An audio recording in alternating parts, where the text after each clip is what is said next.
Good evening, everyone, and welcome to the next webinar in the Productivity and Profitability webinar series. This series is being brought to you by Meat and Livestock Australia and Agrista. This series is designed to assist sheep, cattle and goat producers to increase the productivity and profitability of their businesses. We will be providing you with relevant, timely technical information that is relevant to producers across all of Southern Australia. My name is Tanisha Shields and I am a consultant with Agrista and I will be your host for tonight's webinar. In this webinar, we will be hearing from Cam Nicholson about the so what of carbon in agriculture. Before I can hand over to Cam and we can dive into all things carbon, I would like to quickly cover off on the housekeeping of tonight's webinar. Tonight's webinar is being recorded and the recording will be available on the Agrista and MLA websites in the coming days. If you have any questions throughout tonight's webinar, we encourage you to ask these. To ask a question, please head to slido.com and enter the code #Feb2024. We will then address your questions at the end of the webinar. I will now hand over to tonight's speaker, Cam Nicholson. Cam is a director of Nikon Rural Services, a consulting business near Geelong, working with the grazing and cropping industries. Cam has worked in pasture agronomy and soils for 35 years and has been involved in many farmer programs for the GRDC, MLA, Landcare and the current Future Drought Fund. He provides consultancy advice to farmers and lectures on animal and pasture systems at Marcus Oldham College. Cam's most recent work has focused on understanding and discussing risk in farming businesses, carbon accounting and decision making. He and his wife Fiona run a 400-hectare beef and sheep farm on the Bellarine Peninsula, turning off cattle for the long-fed feedlot market and fine wool. Thank you, Cam. I will now hand over to you. Thanks, Tanisha, and good evening, everybody. I'll just share my slides and get into it. So, first of all, thank you for the invitation. I've been involved in this carbon space, I suppose, for about 12 years now. Started off just out of curiosity and it's sort of grown since then. So what I'd like to do in this talk is paint a bit of a picture about where I see the carbon in agriculture space evolving and really some of the so what's, but more importantly, where I reckon producers should think about positioning themselves so that they're involved in the carbon space without committing themselves to too much. But I want to start just by, the question was, why should we care about carbon? When I first started in agronomy, the whole idea of carbon was that you wanted to grow as much biomass as you could, or as much plant material as you could.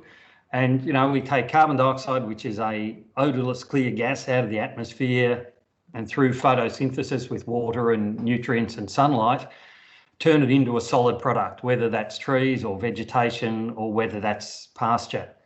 And in particular, with the pasture side of it, it really becomes the engine room of our productive pasture systems. And so that organic material, the more organic material we can grow, it's super important in driving the whole pasture base.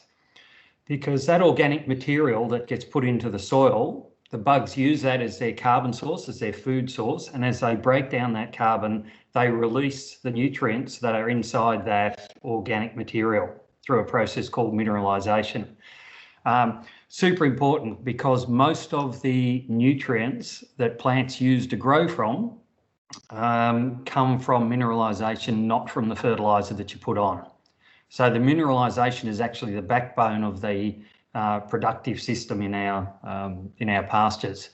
And as well as that, through that mineralisation process, as the bugs break down that organic material, they release carbon dioxide back into the atmosphere. So that picture of the pasture you've got on the slide, that's constantly leaking carbon dioxide that we don't see, we can't smell it, but it's leaking back in the atmosphere. And that cycle goes around. The carbon dioxide's in the atmosphere, then gets drawn down again through photosynthesis. And for years, when I first started, this is what we focused on. As much organic material you could for the rainfall that you got, because we knew that drove mineralisation and it drove soil health. but the focus has sort of changed a bit in the discussion over the last probably decade. Now, I'm not going to go into a lot of detail around greenhouse gases and whether you're a climate change believer or skeptic or somewhere in between. But I just want to touch on the reason why all this has appeared in the last decade is because of the influence of we're getting more what we call greenhouse gases being radiated or being put into the atmosphere, which is reducing the amount of radiation that comes in from sunlight and bounces off the earth going back out of the atmosphere. Now, those gases that are in the atmosphere that are causing this heating or climate change, as we shorthand it to, have carbon in them, in things like carbon dioxide and methane, but also there are some of those greenhouse gases that don't, things like nitrous oxide, which are all part of it as well. That's all I'm going to touch on, because I just want to set the scene for that, because when you actually understand what's driving all of this, it's all related to the amount of greenhouse gases and the types of greenhouse gases that are in the atmosphere. So what it's really done, I reckon, means we've got to think of carbon on two fronts. We still want to address this one around the greenhouse effects, but at the same time, we can't lose sight of how important just growing carbon and putting carbon into the soil is to run our pastures system and make them productive. So we're actually on two fronts now. When I started, it was one front, now we're on two fronts. And so for productivity and resilience, we need that first bit that I was concentrating on. And then the second bit, for the climate implications, we need to be thinking about what it does as far as atmospheric carbon or greenhouse gases goes. So why should we care? I just reckon that it'll impact your farming business. Whether we like it or not, the momentum of it is far too great. There's momentum from the government side of it through government agreements, and I'll touch on that in a minute. And these are international agreements, so it's not just one country, it's collectively the majority of countries on the planet are trying to move in a similar direction. So there's a lot of government to government agreement in that. But secondly, it's around the supply chain, and markets are increasingly getting on board. And certainly in the last 5 years, the change from a few markets and a few people in the supply chain or organisations in supply chains to where I'm seeing it evolving now is quite incredible, the way that change is occurring. And I just want to put up a quote here from Richard Eckhardt, who I've done a bit of work with over the years, from Melbourne University. And he said, of the 100 largest economies in the world, 69 are companies and 31 are countries. And government policy may now be less influential than market forces. And I think this is really sobering, that we can quite often look a lot at what government is doing and the rules government is setting, but the sleeper, and I think the one that's going to have more influence on us going forward, will be in the supply chain and the way markets are responding to what consumers are demanding, either from trying to meet consumer demand or seeing it as a marketing advantage. Now, that can be genuine, that can be greenwashing, your choice on where you want to place that, but it will influence and impact on our farming businesses and what we do. The third one that I think we'll touch on, I reckon it's a bit of a sleeper, but in the next 5 years will become pretty important, and why we should care about it is that, and particularly in Australia, with the Australian government putting some teeth around a legislation that was there called the,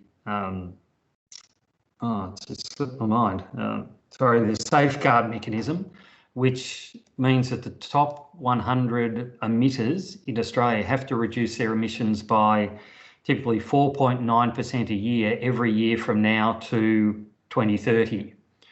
What that's trying to do is make the greatest emitters reduce their carbon emissions.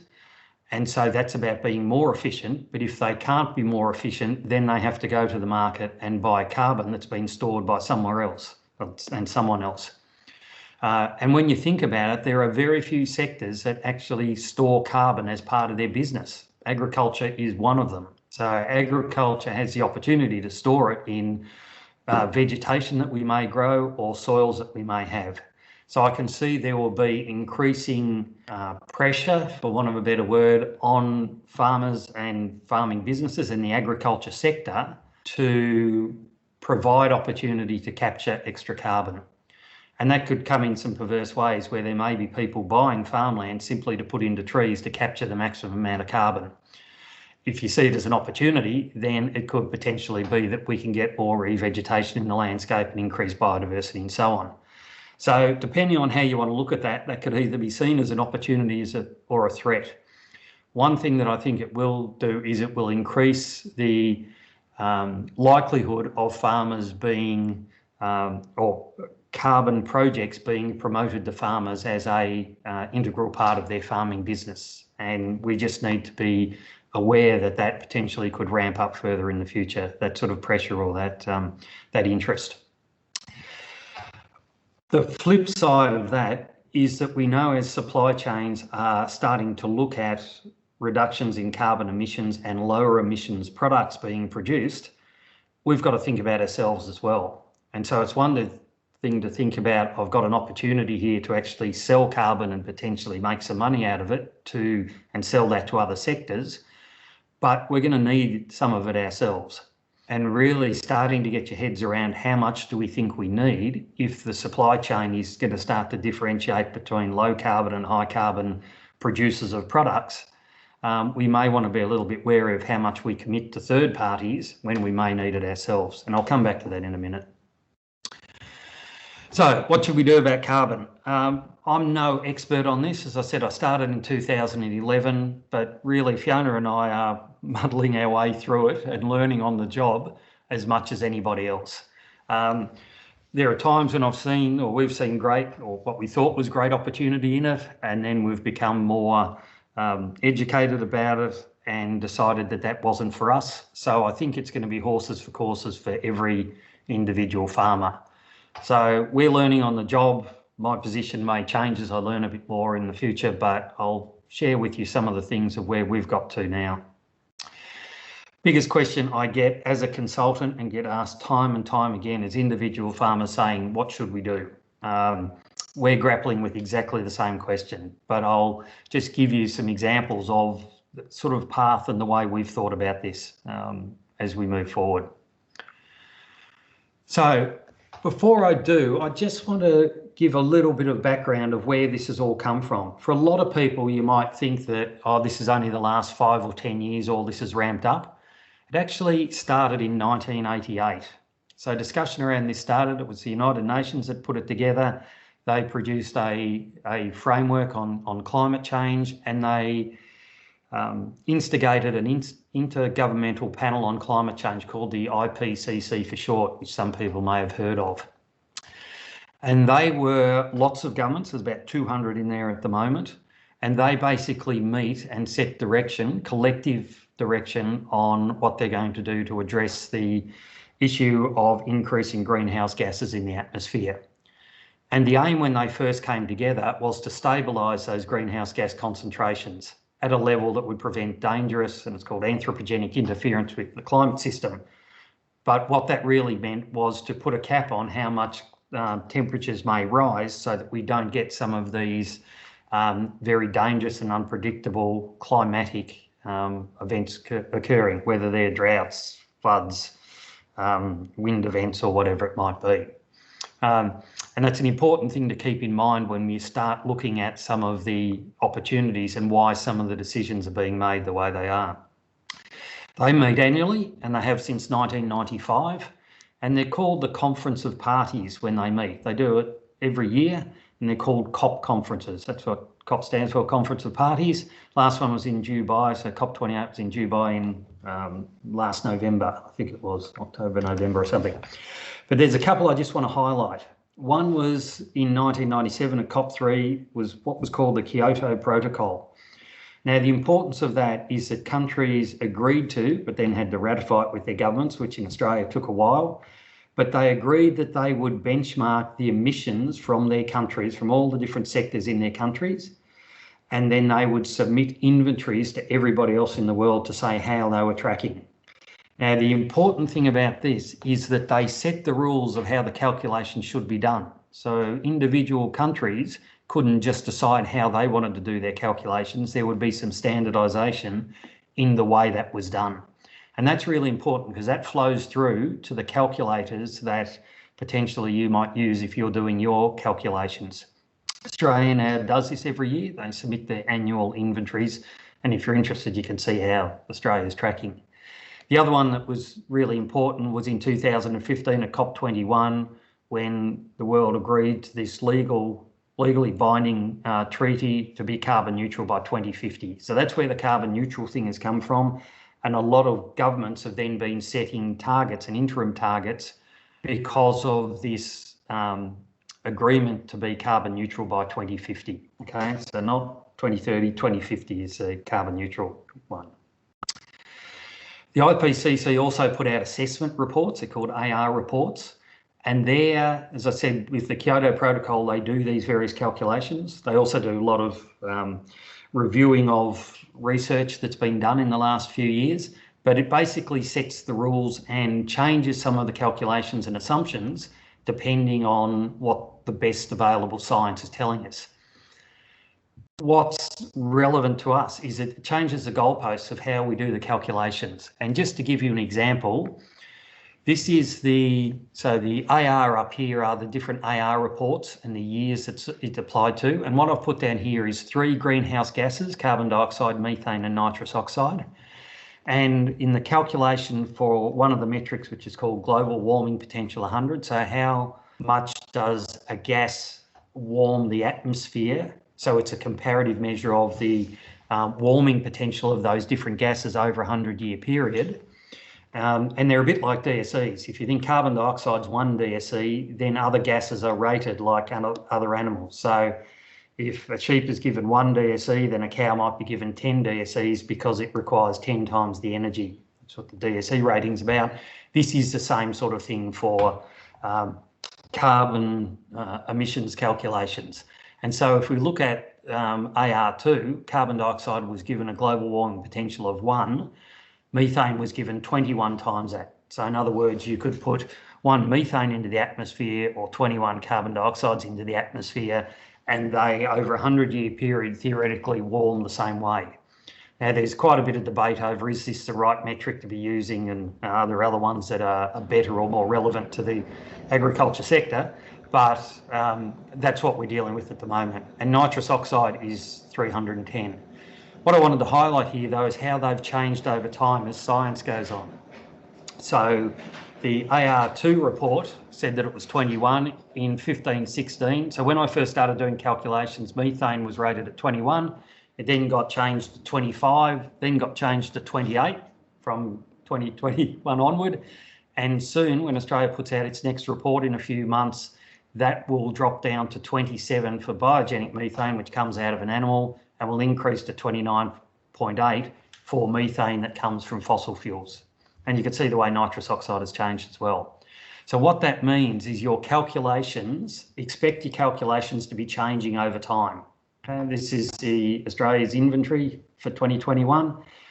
And when this new inventory comes out for 2022, they'll be using these numbers, where the 2021 report used this number, this multiplier effect of 28.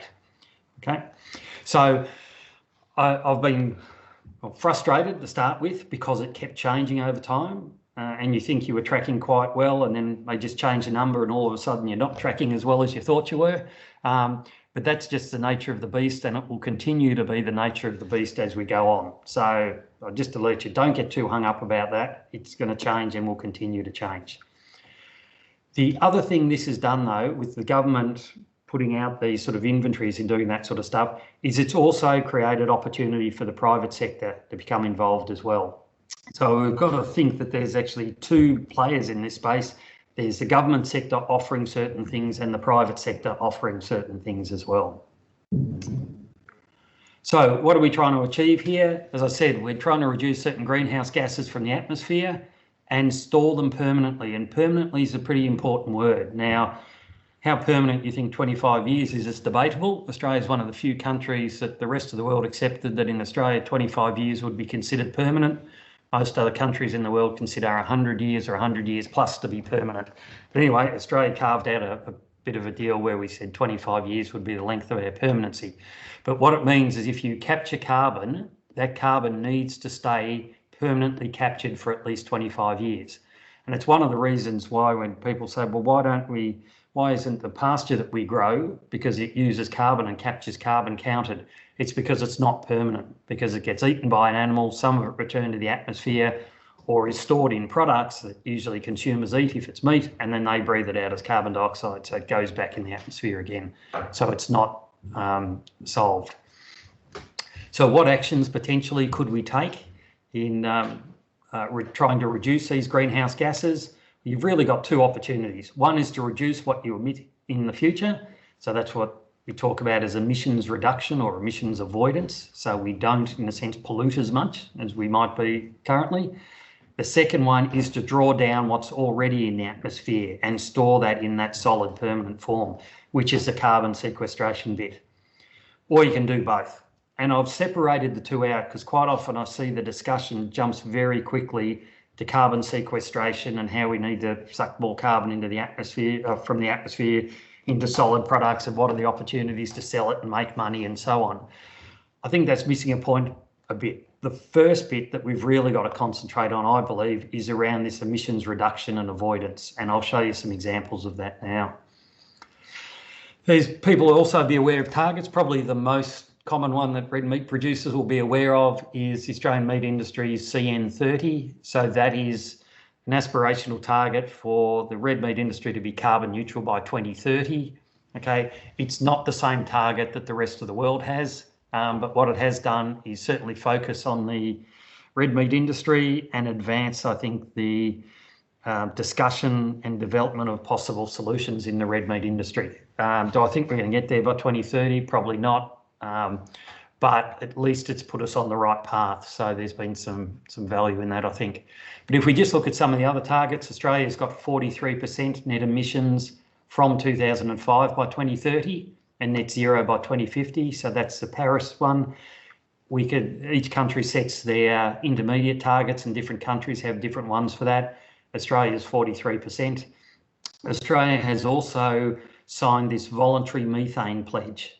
And the reason why there's been a focus on methane is methane's one of those gases that isn't, once it's put into the atmosphere, stay there permanently. It breaks down. When it's first produced, its radiating force or its heating effect is very, very strong, but it breaks down to carbon dioxide over time.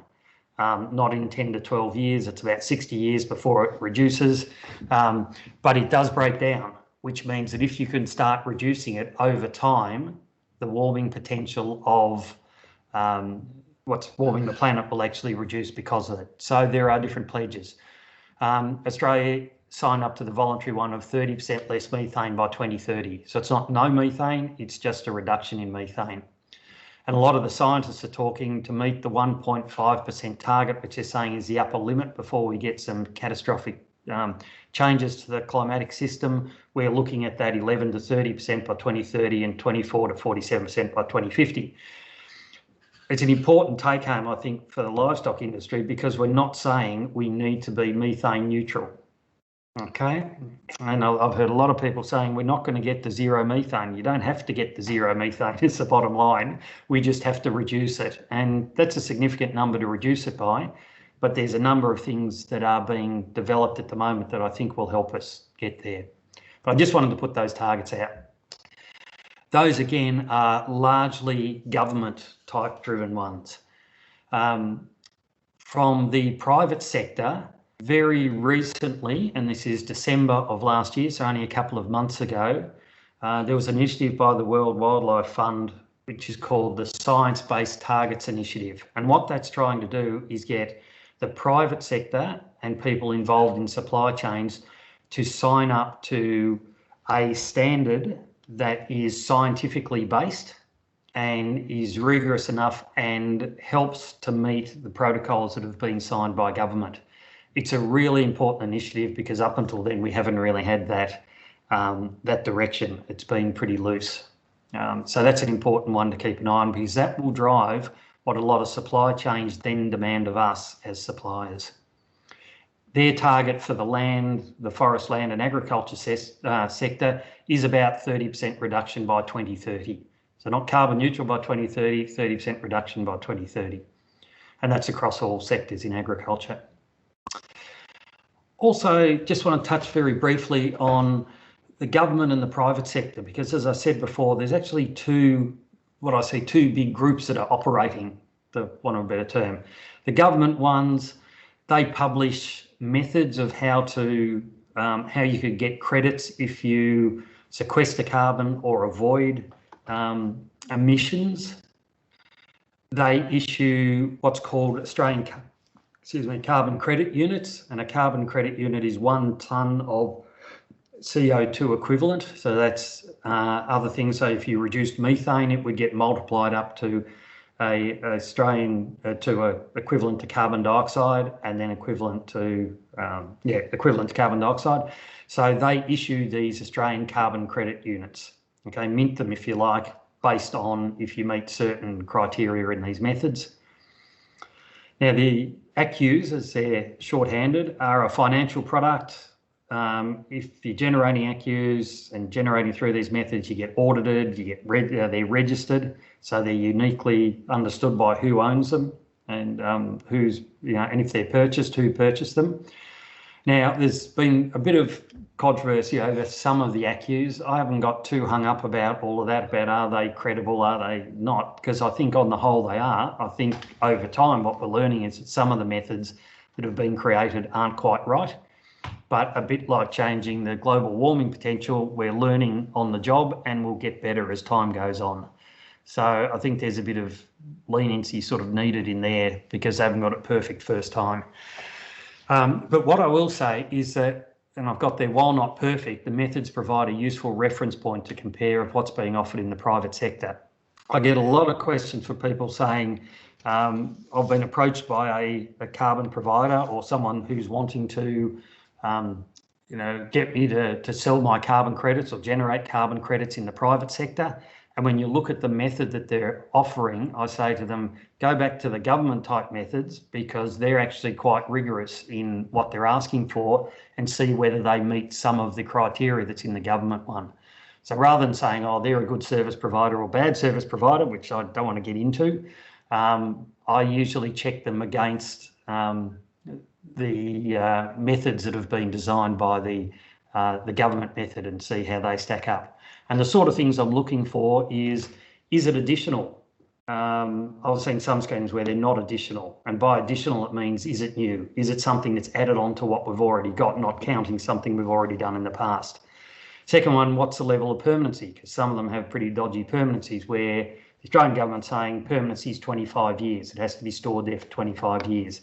How does it affect your future use? Because the government type programs will affect your future use because it needs to go on title and things like that. Does it include a thing called leakage, which is net emissions? And what that means in simple terms is, let's say you wanted to get credits for 100 tonnes of carbon that had been sequestered. But in sequestering those 100 tonnes of carbon, you'd increased your emissions by 50 tonnes. The credit that you'll only be given is, in simple terms, 50 tonnes, not 100 tonnes. And I've seen some private schemes that don't care about what your emissions are.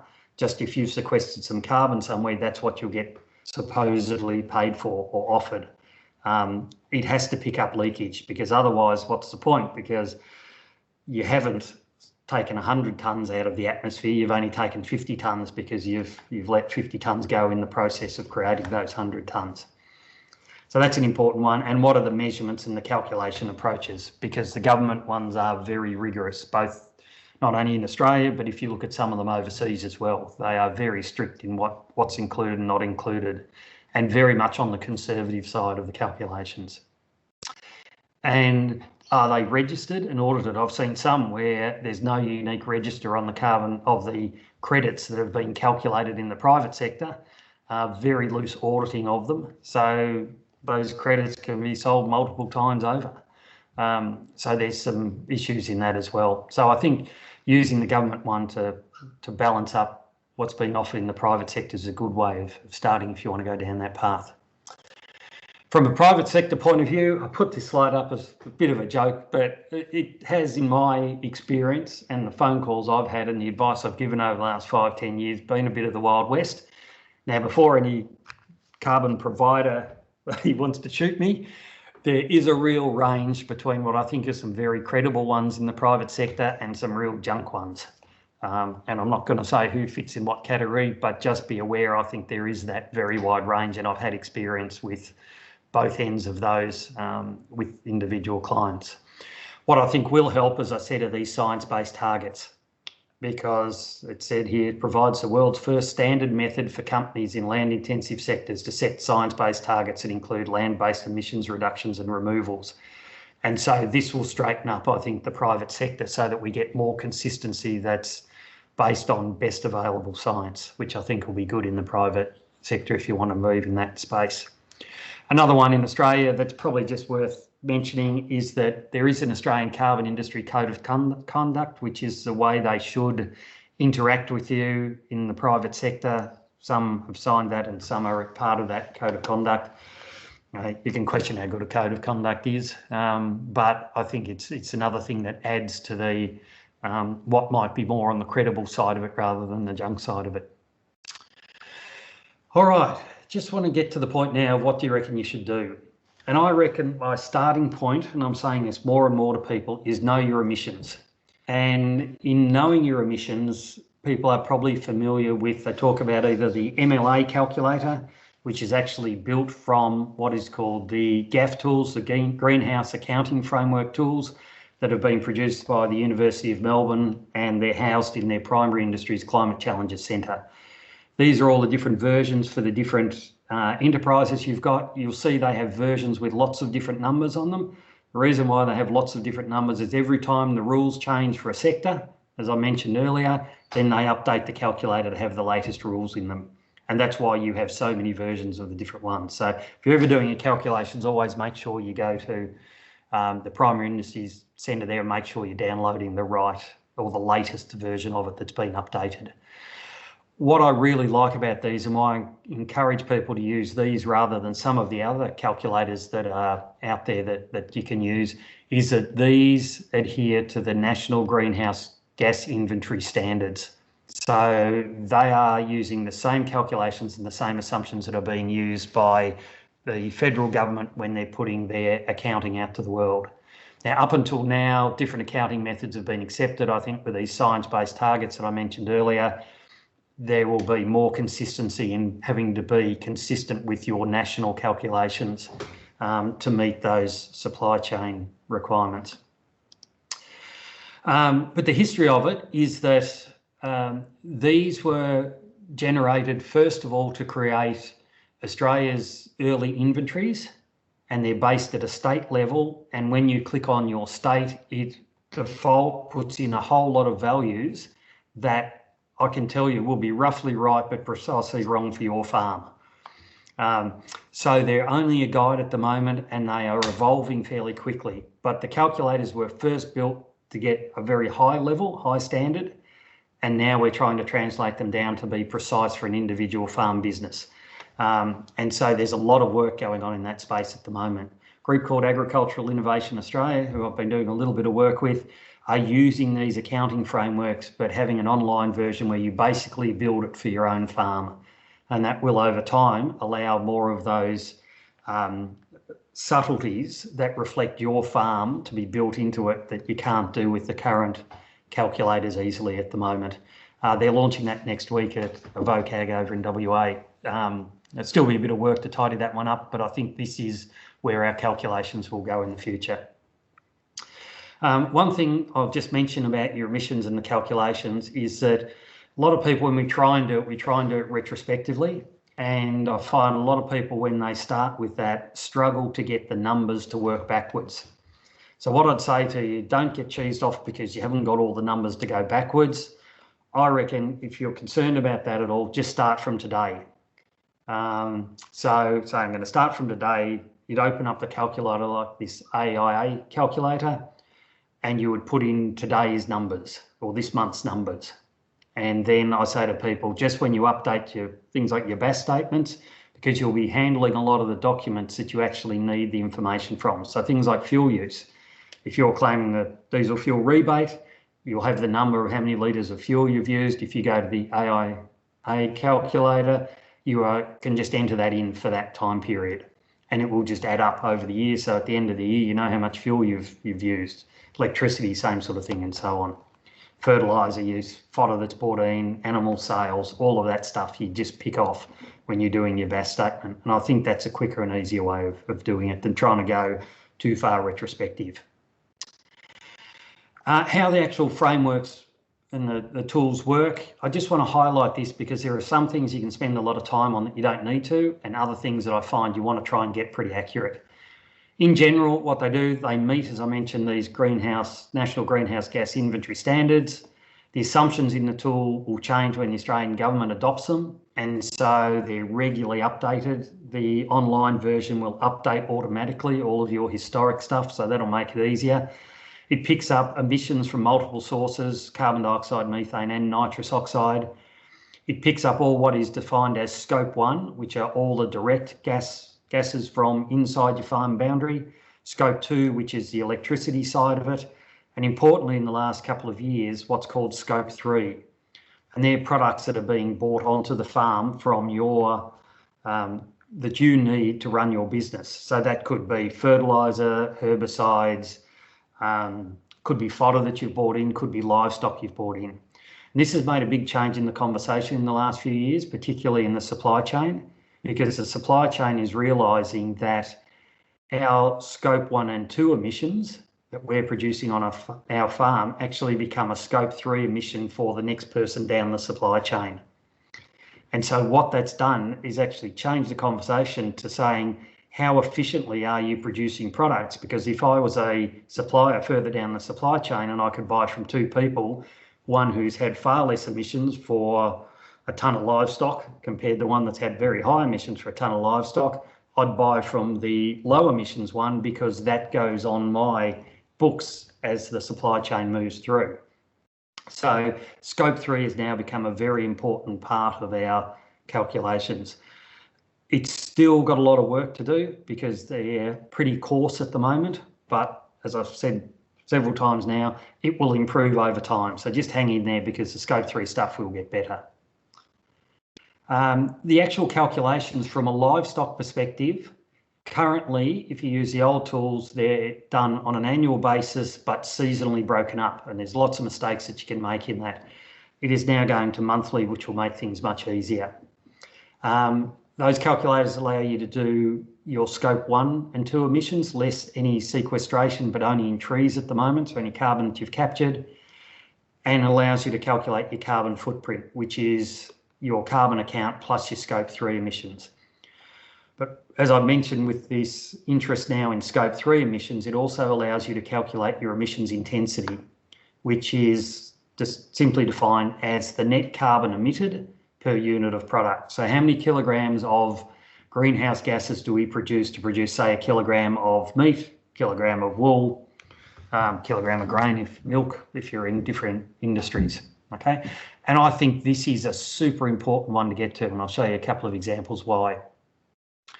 The calculations to get right, as I said, there are some things you should worry about and some things you don't have to worry about. From a beef sheep point of view, the most important bit is that about 90% of your emissions will be around this enteric or the methane that's breathed out by animals as they ruminate.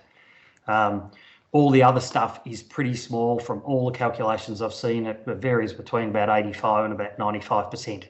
But the big blue slice of the pie is the important one. And how that is calculated in the tools and internationally is it's 20.7 times how much the animals eat per day. So that is how that calculation that makes that big blue slice of the pie is calculated. Yeah. Now, intake in the calculators are influenced by three things or determined by three things. The live weight of your animals, the weight gain of those animals, whether they're lactating, and obviously the numbers that you've got. So I say to people, if you want to concentrate on getting any numbers right, I don't care much if your electricity bill's out by a little bit, concentrate more on getting some accurate understanding of the live weight of your animals, how fast they're growing, and lactation is relatively easy to be able to know when they start calving and therefore lactating, and keeping good records of your numbers. And so if I'd say to anybody, these are the things we need to improve to make your calculator pretty accurate, it's around this space, not worrying too much about how many kilos of urea you put out on the pasture or whatever it might be. Okay, they're the big ones to look at. And if we've got that, and we can also add in the quantity of beef that we produce, we can calculate our emissions intensity. I'm just going to show you a couple of slides from our farm. Our emissions intensity here over, and we've gone back to 2006-7 with these calculations, have been around about the 700 tonnes for the beef side of the operation. Over that same period of time, the quantity of beef that we've produced have gone from 60,000 kilos of beef a year to about 80,000 kilos, up and down because of seasonal variations and so on. If you divide one by the other, you get this emissions intensity number. So that's the kilograms of CO2 for kilograms of live weight. The rough ballpark where a lot of businesses are sitting is somewhere in that range of about 11 to 16. The Australian Beef Sustainability Framework is saying that the average is around about 13.1, so that sort of fits in that range. But importantly, as I mentioned with the supply chain, Greenhams, who a few months ago, who are a processor in Victoria, came out with this one for their sustainability standard, and their tier 3 sustainability for emissions intensity is 9.2. So that's that green dot there. So by us knowing our numbers, we feel that we can now understand where that fits in our business and how we're tracking and how far, in a sense, off the mark we might be. So we're pretty comfortable with that. That's a pretty ambitious target that they've got there for their sustainability indicator, but we've been tracking along there for the last few years. How to lower your emissions intensity? A few things. First of all, number one, if you think the calculation is actually designed on how much the animals eat and how quickly they grow, grow the best high quality feed you possibly can. Second one is get your genetics right, because the faster they can grow, the better genetically you'll be off. There will be genetics, ASBVs and EBVs in the future about methane, I'm sure, but at the moment, if you're just looking for growth, that's where you'll get that. Animal health right, fecundity right. Don't have animals that are passengers. If they're not producing and producing as many as possible, then that will drive up your emissions intensity. And the last one is moving passengers on. If they're not productive or they haven't got a calf or things like that, then moving them on. All of those in combination help. And the bit I like about once you've done your emissions calculation and your emissions intensity, all of these tools are available now. We can do all of this stuff now. And the only thing that's driven the change in our business over that 15-year period has been adoption of these things to the best of our ability. Just want to flick now towards finishing off around the sequestration or the carbon capture side of it. So that's the emissions side, which I would say if you want to start there. Sequestration, we're really looking at stuff that is new carbon, not old carbon that's sitting there. That's why old trees don't count. That's why trees that have grown in the past don't count, because they've already done their job, and soil carbon that's already there doesn't count. And the second bit of it is if we're storing it, it's got to be stored permanently. So really the two options you've got, it's vegetation in trees or in soils. But importantly for both of these, if it's a credible sequestration project or a credible sequestration crediting, then you've got to do your emissions calculations anyway, because you need to know whether there's any leakage or what your net emissions have been. Okay, so you can get the balance between the two. So you've got to do this before you even enter this. So the first bit I was talking about, that's why I put that up front, and this comes second. Okay, upcoming second, I mentioned about the trees. The trees for ACCUs, if you want to generate credits for that, you've got to use what's called the FullCAM model. At the moment, I think it's underestimating a lot of plantations, but that will be tweaked in the future. That will be improved. At the moment, on our farm, it's a 2 to 4-fold underestimation of what the carbon's actually being captured in those trees. But importantly, with the trees and the way the models work at the moment, the species that you choose is really important. This is just our place at home on a plantation. If it was in environmental plantings, you'd capture about 50 tonnes of CO2 equivalent per hectare after 70 years. But if they were sugar gums or shining gums, you capture a lot more. So the tree choice is really important in the way that generates these ACCUs. From a soil point of view, I say this a bit tongue-in-cheek, but I think there's a lot of misplaced enthusiasm around the soils. If soils are low in carbon, I think there's potential for them, but for a lot, I think we're being encouraged with things in soils that I just don't think are quite possible. And there's a few things that drive this. One is there's an upper limit to what a soil can store, and it's talked about as the potential attainable and actual.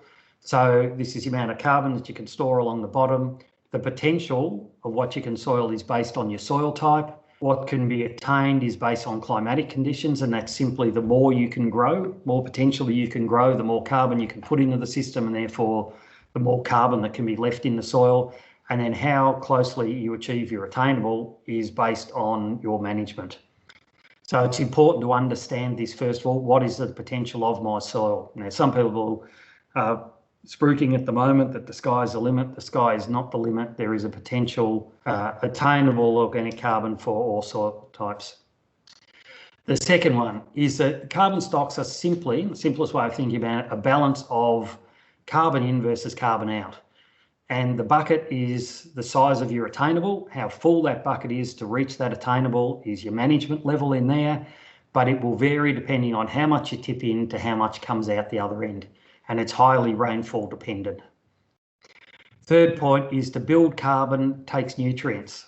And I get so frustrated that I hear people saying they're going to build soil carbon and their nutrient levels are low. If you think that when carbon breaks down or organic material breaks down, it releases nutrients, to build organic material, which has got carbon as, if you like, the casing on the outside, it's got to have nutrients inside it.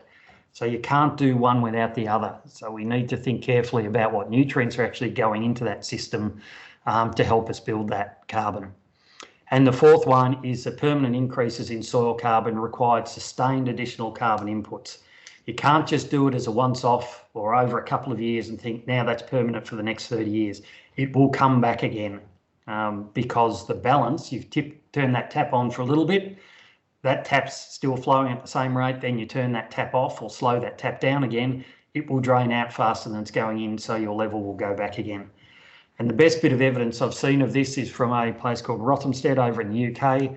This is one of their long-term trials, so this is back to the 1840s, 1850s when they started doing it. What they've done beautifully here is they've kept soil samples from the 1850s onward, and they now can go back and reanalyse those soils. I'm going to show you just a couple of lines. This is where they've kept the same, virtually the same carbon inputs in each year from the same production system. And the soil carbon has stayed static. Up here is the soil carbon level. Sorry, the numbers come off there, the legend. Where they added additional carbon, in this case adding manure every year for 150 odd years, it went up but then plateaued out at a new level when it reached that new saturation point. That's taken a long time to get to that upper level, and where it increased was early on, but it does have a finite level that it will reach. When they did a third trial where they, for about 40, 50 years, put manure on and then stopped putting manure on and operated this blue line system the same as this red one here, over time the two met again.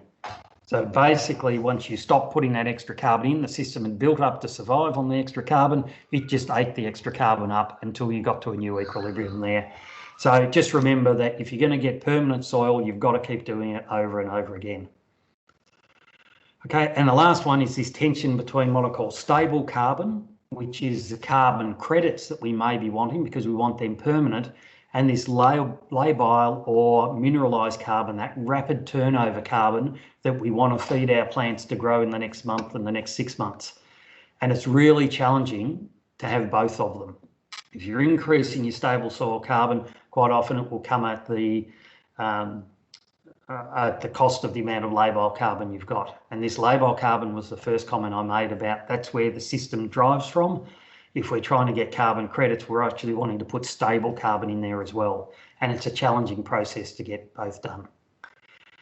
Last point I just want to make is whose carbon is it anyway? If you create carbon credits or offsets as they're called and sell them, they're no longer yours to use, but you're responsible for maintaining them. And our permanency is 25 years. So just remember these carbon credits that we might create and sell to someone else or even use in our business from these offsets that we've got and we sell them, they're no longer yours, but you're responsible for keeping them there.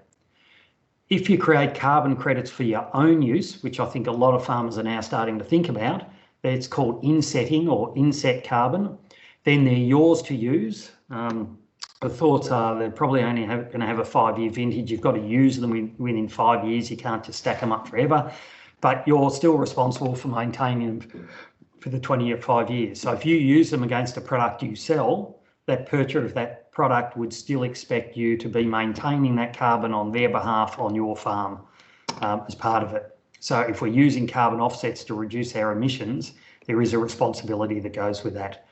The Australian government is the one that issues these ACCUs. There is a discussion paper at the moment in consideration by another government department called Climate Active that may offer carbon credits for trees that have been planted historically, but only the carbon as they're going forward. So I think that would open up some real possibilities for carbon insetting for people that have done a lot of environmental planting over the last 20 or 30 years to use them as potential credits.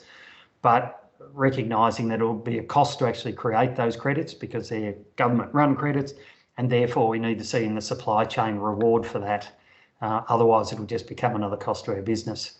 Or there's a private sector that is offering both offsets to sell to other people or insets using their own methods. And as I said, they can be from very credible ones that align very closely with the government type ones to some really junk ones that are out there.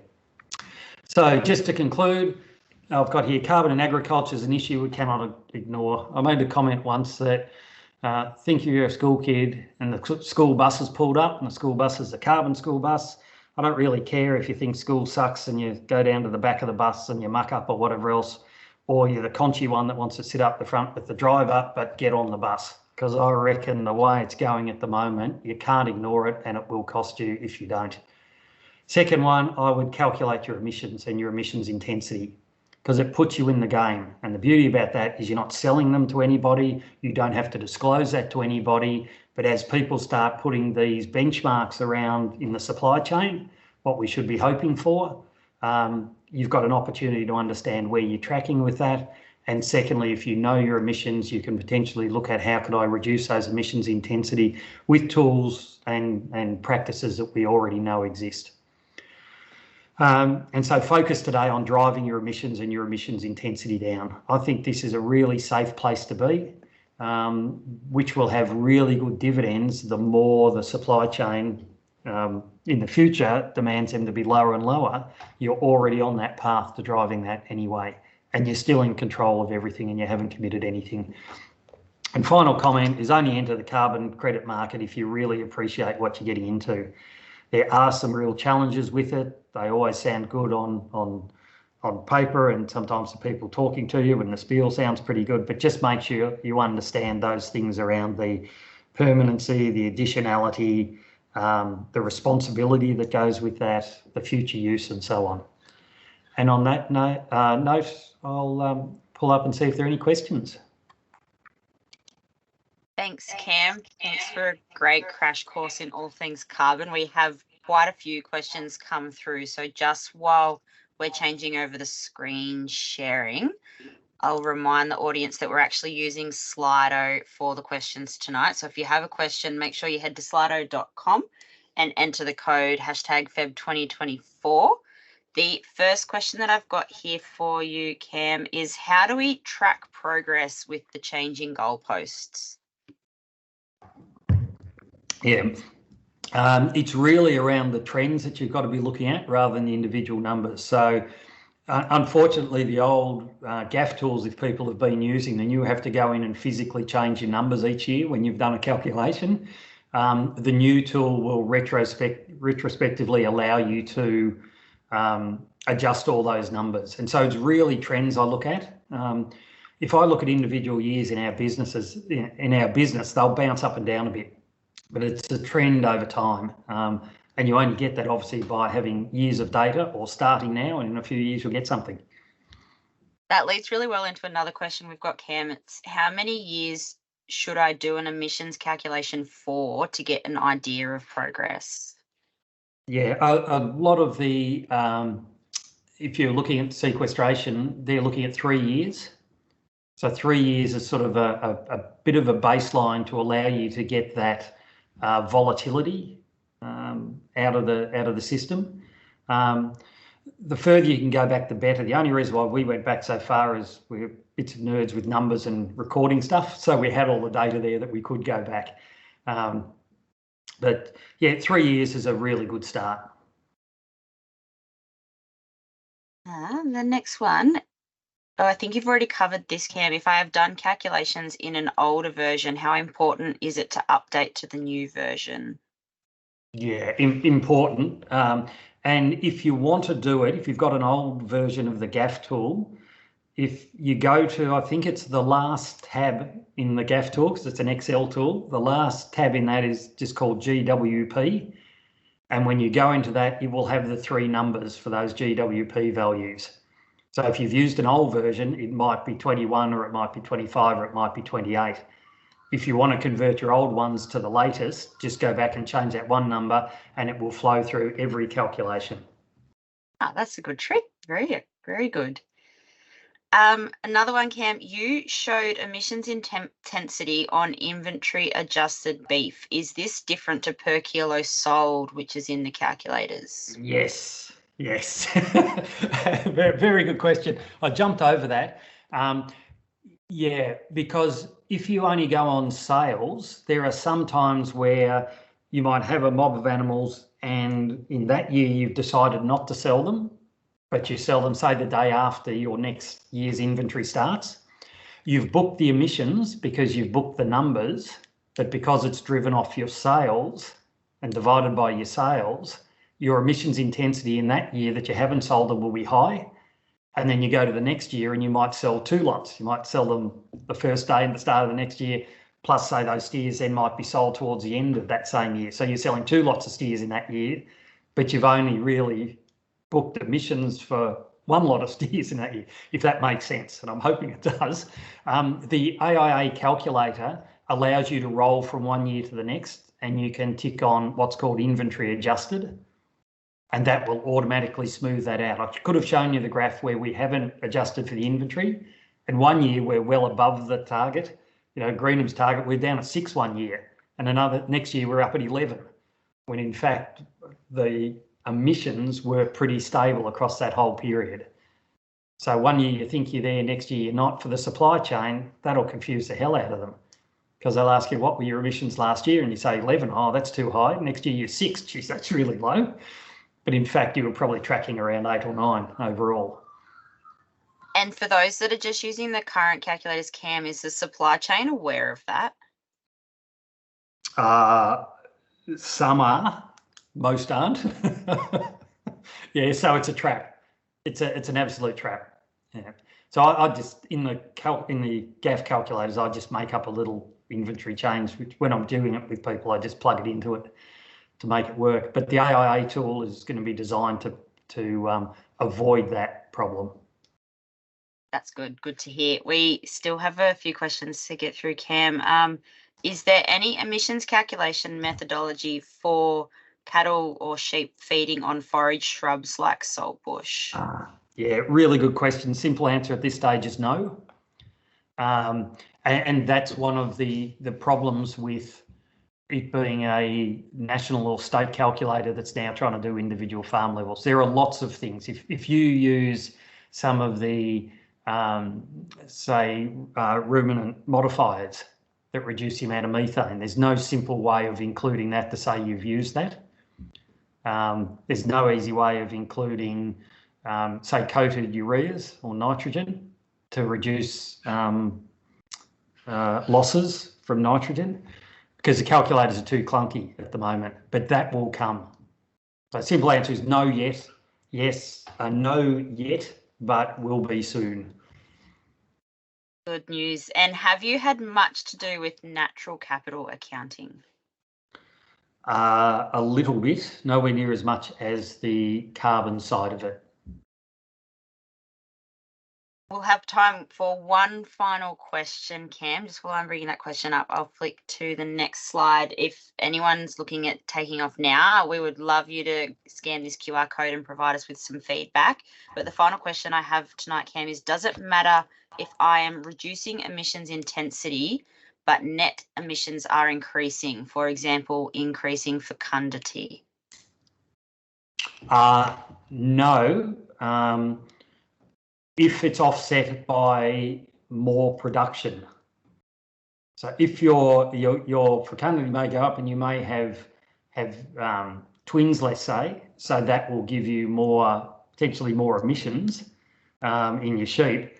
But if you're producing 2 lambs rather than 1, then you should have more quantity coming off.